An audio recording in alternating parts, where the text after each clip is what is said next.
Nous allons résoudre le problème suivant. Un propriétaire souhaite construire un enclos rectangulaire sur son terrain. Celui-ci est représenté ci-dessous dans un repère orthonormé d'unité le mètre. Il est délimité par l'axe des abscisses, l'axe des ordonnées, la droite d'équation x égale 5 et la courbe CF représentative de la fonction f définie sur l'intervalle 0,5 par f de x égale 4 exponentielle de moins 0,5 x.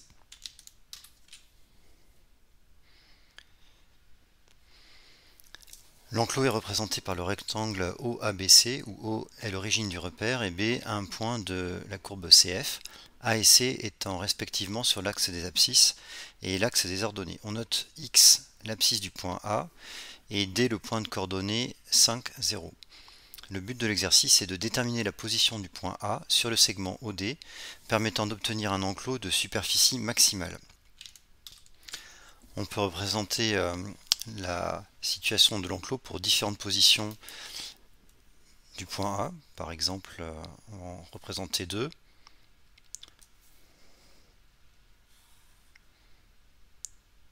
Voilà. Et parmi l'ensemble de ces enclos possibles, eh bien, on cherche celui qui est de superficie maximale.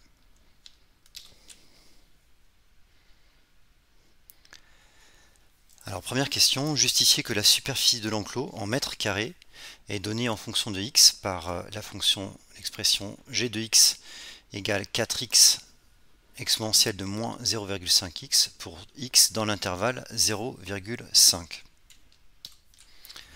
Donc on va pouvoir un peu annoter le graphique. En particulier, on va pouvoir indiquer les coordonnées du point B qui sont x, f de x, avec A d'abscisse petit x et le point C d'ordonnée f de x. Donc la superficie de l'enclos est égale au produit longueur fois largeur, c'est-à-dire OA fois OC. Et il suffit de remplacer OA et OC par leurs expressions. Donc OA est égal à x, OC est égal à f de x, et on remplace x par son expression qui est donnée plus haut dans l'énoncé, à savoir 4 exponentielle de moins 0,5x. On trouve l'expression qui est annoncée, 4x exponentielle de moins 0,5x. Voilà, ce qui est la définition de la fonction g.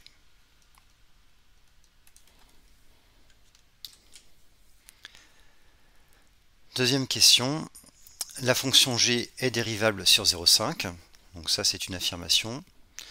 Montrer que pour tout réel x de l'intervalle 0,5, on a g' de x, la dérivée de la fonction g, est égale à 4 moins 2x facteur de exponentielle de moins 0,5x. Donc si on prend la fonction, l'expression de la fonction g au-dessus, on peut la décomposer sous la forme d'un produit et dire que g est de la forme u fois v, ce qui fait que la dérivée de g est égale à u' v plus uv'. Donc ici la fonction u, je vais annoter directement sur la copie au-dessus, est égale à 4x et la fonction v est égale à exponentielle de moins 0,5x. Donc je vais dériver directement la fonction g sans rédiger davantage. Donc on a g' de x, alors est égal à u' de x, u de x est égal à 4x, donc sa dérivée est égale à 4, multiplié par exponentielle de moins 0,5x, plus u, c'est-à-dire 4x, multiplié par la dérivée de exponentielle de moins 0,5x, qui est une fonction exponentielle composée avec une fonction affine. Donc dans la dérivée, on va devoir tenir compte de la dérivée de moins 0,5x, c'est-à-dire moins 0,5, et multiplié par l'exponentielle de moins 0,5x. Voilà, donc le principe ensuite consiste à factoriser le terme exponentiel et à regrouper les autres termes dans une parenthèse, donc on obtient 4 moins 4 fois 0,5x, c'est-à-dire 2x, facteur de exponentielle de moins 0,5x. Voilà ce qui correspond à l'expression qui est donnée dans l'énoncé. Question suivante, on me demande d'en déduire le tableau de variation de la fonction g sur l'intervalle 0,5. Voilà, donc les variations sont déterminées par le signe de la dérivée. Et on peut observer que la dérivée est le produit d'une fonction affine par l'exponentielle de moins 0,5x. Et on peut noter que comme l'exponentielle de moins 0,5x est strictement positive, eh bien g' de x est du signe de la fonction affine 4 moins 2x. Alors ça peut valoir le coup de le rédiger, cette observation, de la rédiger. Donc on va dire comme exponentielle de moins 0,5x est strictement positif pour tout réel x, et bien g' de x est du signe de 4 moins 2x. Voilà, reste à trouver le signe de 4 moins 2x. Alors première étape, on va résoudre l'équation 4 moins 2x égale à 0. Donc ce qui est équivalent à 2x égale 4 et finalement x égale 2. Donc 4 divisé par 2 égale 2. Donc on remarque que 2 appartient à l'ensemble de définition de la fonction qui est l'intervalle 0,5. Et on peut commencer à dresser le tableau de signes de la dérivée.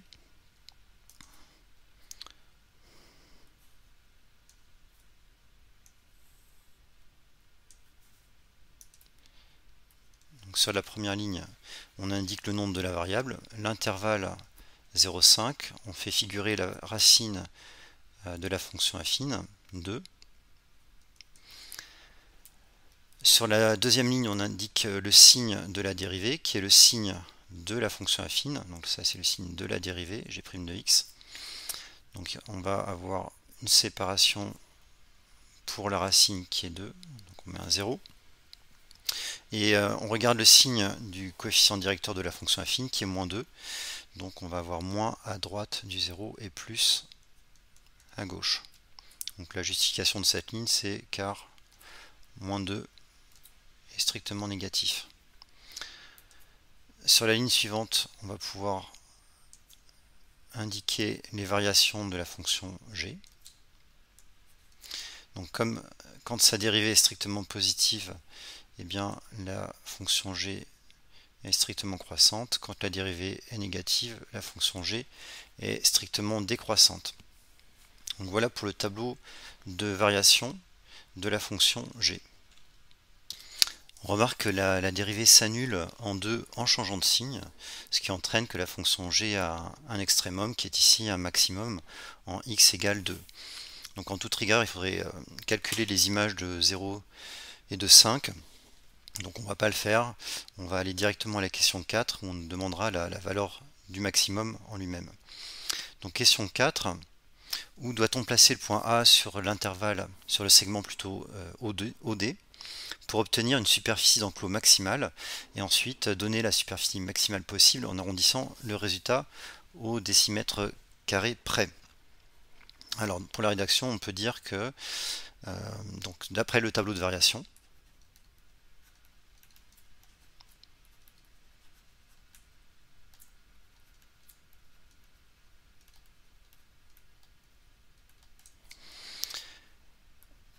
g de 2 est le maximum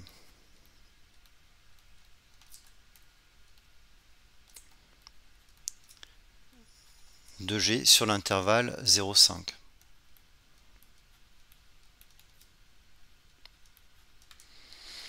Voilà, donc on va donner sa valeur, on va calculer l'image de 2 par g.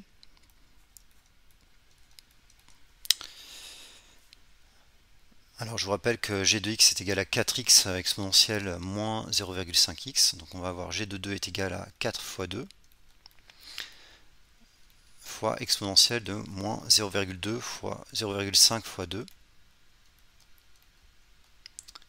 ce qui donne 8 exponentielle de moins 1, ou bien on peut le transformer en 8 sur E, où E est la constante de l'air. Donc je vous rappelle aussi que l'unité là sont les mètres, donc les mètres carrés pour les surfaces, pour l'air. Il va falloir transformer ça en décimètres carrés. Alors première chose, on donne une valeur approchée de 8 sur E, donc ce qui est environ égal à 2,943.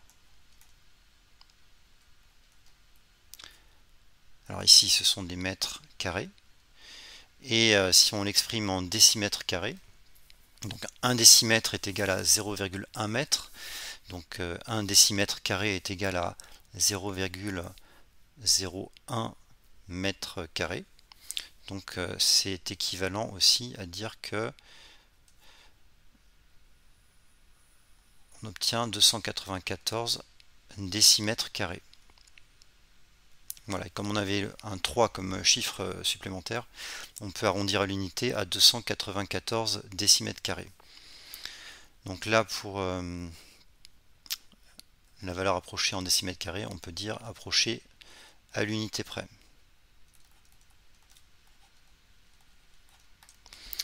Voilà, ce qui va nous permettre de conclure la question 4. Alors on va reprendre les termes de la question et on va dire qu'il faut placer A, donc en conclusion, il faut placer le point A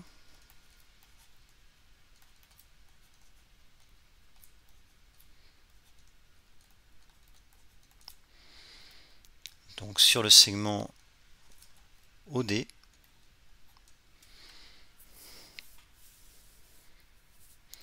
à 280, non pardon c'est pas ça, à 2 mètres plutôt, à 2 mètres de l'origine.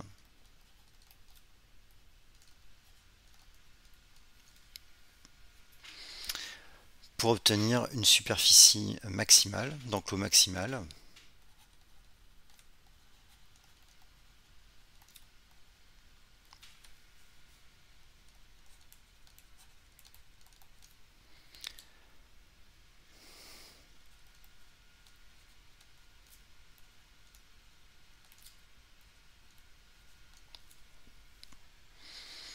Donc égal à environ 294 décimètres carrés.